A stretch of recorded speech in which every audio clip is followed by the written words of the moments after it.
All this news about past actors from the original Spider-Man movies being casted in the newest Spider-Man movie that comes out at some point in 2022 has put me in the mood to watch the most popular of the original trilogy, Spider-Man 2. And this is where Peter Parker is losing his powers and he's facing self-doubt, while at the same time Dr. Octopus, this crazy scientist with metal tentacles, is running loose on the city.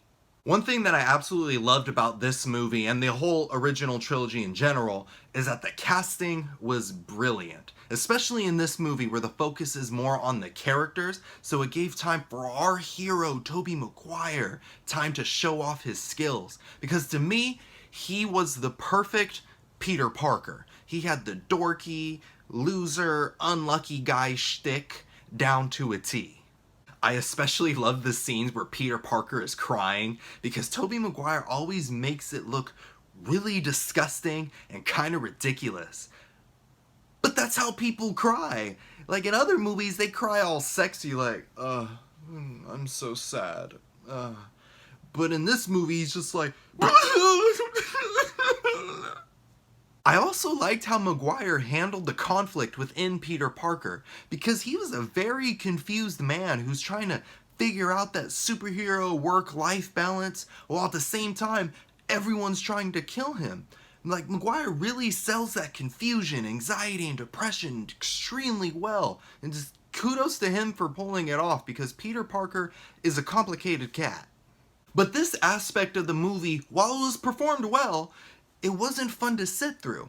And don't get me wrong, I was okay with Peter Parker dealing with all his issues being in the movie, but the issue was that the movie was becoming more about Peter Parker than it was about Spider-Man. I like Peter Parker, I would give him a high five, but I'm not here for him. I'm here for Spider-Man. That's why I'm wearing this small onesie. Like, it doesn't even go up to my wrist. And you don't want to see what it looks like when I stand up. The dramatic portions of the movie were going on for such a long time, and certain scenes, there was drama for drama's sake, and I was just rolling my eyes like, geez, Peter, just go see a therapist. And just after a while, I felt myself slowly transforming into the character J. Jonah Jameson, because I'm shouting at the movie, I want more shots of Spider-Man! But man, once this movie delivered Spider-Man, it gave me Spider-Man. And I have to say, the action in this movie was way cooler than the action in the first Spider-Man movie. Because the fight scenes between Spider-Man and Doc Ock were intense. They just beat the snot out of each other. Because the coolest and most inspirational fight scene in this movie is when they were fighting on that train. You know, they're fighting on top of it, and then they're fighting sideways on it, and then they're falling off and just throwing stuff at each other. And then Spider-Man had to stop the train with his webs because Doc Ock pulled a punk move and broke the brakes. Even though they were few, the action scenes made the depressing Parker scenes worth the watch. And honestly, the depressing scenes made the Spider-Man moments even more amazing, just when you consider what's going on with his character at the time. Overall, I really enjoyed this movie. It's not my favorite of the original trilogy, but it's still a really good movie, and it serves as a worthy sequel to my favorite superhero.